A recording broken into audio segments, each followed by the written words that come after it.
Ryan's finishing tucking along the sides and working towards the bow. And once we get to the bow, we have a special way of cutting out the excess material so that you get a much neater and more durable type of bow. And Ryan just went by the windshield, and you can see that there's always a pleat near the side of the windshield on all boats. And we just like to put the pleat towards the stern just as a standard type of operation in case the boat will be towed anywhere. And on this particular boat, we don't really have much of a pleat as we get towards the bow. On some boats, you'll find that there is a pleat. Now at the bow, there is always excess material. A lot of people just fold it over and try and heat weld it all together. But as you can see, the easiest way is to cut out the excess. So Ryan just moved the film out a few inches forward of the bow, followed the shape of the bow down, and now he just can tuck it in either direction, overlap it and tuck it. Ryan has the entire cover tucked under the perimeter band around the boat. Now it's time to use the heat tool to make a heat weld. So we're actually putting a hem in the cover where he'll run the heat tool in a horizontal fashion, the flame itself, right above the perimeter band. And he's using the back of his hand to pat the material, and that fuses the pieces together so the perimeter band is actually sealed into the base of the cover.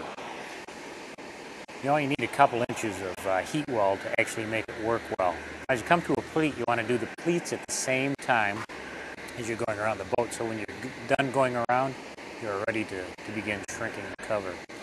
So same thing, you shoot heat into the pleats, pat it shut with the back of your hand, making sure that you're wearing your glove. Again, the heat will be horizontal, just above the perimeter band. This is a beautiful use of the shrink wrap, or the shrink fast heat tool. And it goes very quickly. This is why you only want a couple or 3 or 4 inches of material tucked in above the perimeter band.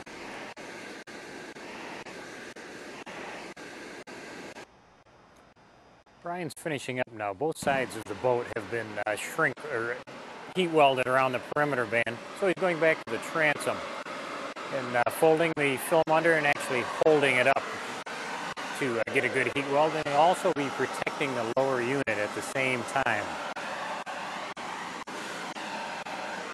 He's almost done on the stern of the boat, and once we are done at the stern, we have one more major step to do before we can shrink the entire cover. So the hub area on the lower unit will be covered at and protected now using the actual shrink wrap that is making the initial cover. Ryan is actually reaching up and holding the material around the band and heat welding. And then as it comes to the lower unit, they'll fold it over and just tuck it basically to protect it, keep water from getting into the hub. Almost complete. The last step before we can actually shrink the entire cover is to put belly bands on. And the belly bands go from the perimeter band on the side of the boat down under the boat if there's nothing to tie to, or in this case we can tie them to the trailer. And no matter how tight we have our perimeter band, when we put the heat to it with the heat gun and actually start shrinking the cover, it has a natural tendency to pull the perimeter band up, and then we don't get the shrink out of the wrap itself. It's just from pulling the band up. So the belly bands are installed to hold the perimeter band where it initially was. We don't want to pull it too tight, but we want to keep the perimeter band in the same general area of where it was.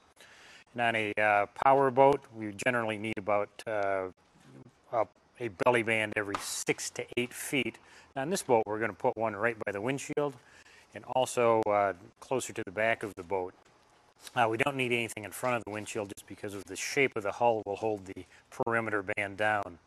On sailboats, you need more belly bands only because of the shape of the hull doesn't afford the perimeter band anything to attach to, so it has more of a tendency to rise.